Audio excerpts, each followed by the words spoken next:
बबीता जी, मैं आपके पास आना चाहूंगी क्योंकि देखिए एक आपका महत्वपूर्ण योगदान है और अंतर्राष्ट्रीय मानचित्र के पटल की हम बात करें तो जाहिर है कि आपके नाम से हिंदुस्तान को पहचाना जाता है। अब सरकार से नाराजगी, जगदीश जी बता रहे हैं, इनको द्रोण कहा जाता है खिलाड़ियों का।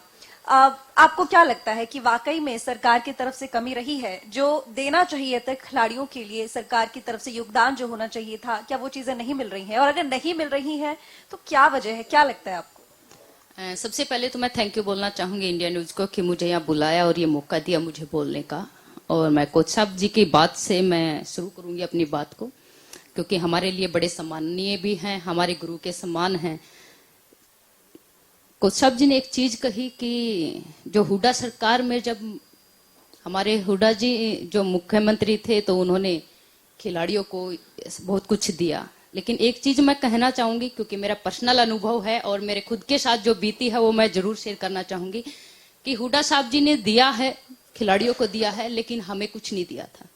यहां तक कि मैं बताऊं कि 2 बार की कॉमनवेल्थ की मेडलिस्ट होते हुए और वर्ल्ड चैंपियन के अंदर ब्रॉन्ज मेडलिस्ट होते हुए भी मुझे सब इंस्पेक्टर बनाया गया था और सेम मेरी बहन को इंस्पेक्टर बनाया गया था, जबकि रूल के अंदर था कि जिनका गोल्ड मेडल है कॉमनवेल्थ गेम्स के अंदर उनको डीएसपी भर्ती किया गया।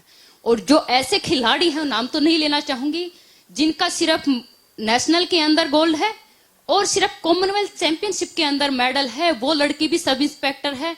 जो हमारे से छोटे अचीवमेंट के हैं वो लोग भी डीएसपी बने बैठे हैं। तो एक तरह से खिलाड़ियों के अंदर ही भेदभावना पैदा कर दी और खिलाड़ियों के अंदर ही ये एक मन में टीस पैदा कर दी कि आप यहां तक कि सरकार से नहीं, खिलाड़ी का दुश्मन बना दिया। आप समझ रहे होंगे इन चीजों को कि खिलाड़ी को ही खिलाड़ी का दुश्मन बना। एक पारदर्शिता के साथ अभी की अगर मैं खेल पॉलिसी की बात करूं तो हमारी सरकार ने खेल पॉलिसी जो बनाई है, खेल पॉलिसी के अंदर आप पारदर्शिता के साथ बनाई है कि ये इस कैटेगरी के खिलाड़ी, ये इसके जो कॉमनवेल्थ के मेडलिस्ट हैं ये इसमें आएंगे, जो ओलंपिक मेडलिस्ट हैं वो ये कैटेगरी में आएंगे। और जो कंपटीशन के हिसाब से वो पॉलिसी बनाई गई कि कोई भी खिलाड़ी जाके अपना आवेदन उसमें कर सकता है और अपना हक मांग सकता है। जबकि पहले वाली जो पॉलिसी थी उसके अंदर किसी को कोई हक भी मांगने का अधिकार नहीं था। ऐसी पॉलिसी पहले बनाई गई थी। और सर ने जैसे कहा कि भिवानी की अगर मैं बात करूं तो भिवानी के अंदर हमने बहुत सारी चीजें जो हमारे जमाने में, और अभी 8 साल की अगर मैं बात करूं तो भिवानी के अंदर जो सिंथेटिक ट्रैक बनाया गया है, अभी हम उस दौरान वो दौर भी हमने देखा है कि भिवानी के अंदर जब मिट्टी का वो इतना बजरी की मिट्टी होती थी, यहाँ पे बैठे लोग भी उनको भी पता है कि बजरी की मिट्टी का ट्रैक था। अगर धूप में भी दौड़ना पड़ता तो छाले हमारे पैरों में गिर जाते थे। आज तक भी वो फोटो भी होंगी शायद मेरे पास। तो नंगे पैर जब दौड़ते थे तो वो छाले भी पड़ जाते थे, फिर भी हम दौड़ते थे।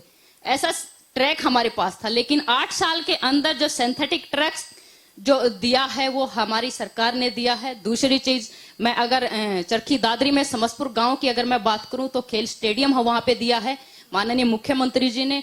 और माननीय मुख्यमंत्री जी ने हमारे गांव के अंदर जब मेडल लेके आए थे तो माननीय मुख्यमंत्री जब मुख्यमंत्री बने, क्योंकि पहले तो भिवानी और दादरी एक ही जिला होता था, अभी 5 साल से ही सिर्फ 6 साल से दादरी को अलग किया गया है। लेकिन फिर भी अभी भी कुछ डिपार्टमेंट जो हैं उनके अधिकारी आज भी भिवानी में बैठते हैं। तो आज भी भले ही चरखी दादरी अलग जिला बन गया लेकिन फिर भी कहीं ना कहीं जुड़े हुए हैं एक दूसरे से। मेरे गांव के अंदर ऐसी हॉल दिया गया है जो आज बनके तैयार भी हो गया है और कुछ दिन में शायद उसका उद्घाटन भी हो जाएगा।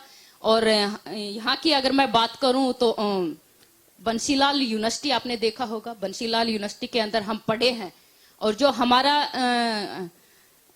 जिस टाइम हम पढ़ते थे तो वो बंसीलाल यूनिवर्सिटी, और आज मैं पहली बार जब उनका उद्घाटन माननीय बंडारू दत्तात्रेय हमारे राज्यपाल जी करने आए थे तब मैं देखा, मैं खूब मैं अपनी आंखों पे बिलीव नहीं कर पाई कि इतनी बड़ी यूनिवर्सिटी और इतने दिन में बनके तैयार हो गई है और उसका उद्घाटन भी हो गया है। तो गर्व और प्राउड फील होता है। लेकिन वही चीजें हैं कि कुछ छोटी छोटी कमियां होती हैं, उनको बिल्कुल दूर करना चाहिए। और कोई भी कमी होगी हमारी सरकार के लिए हम खड़े हैं।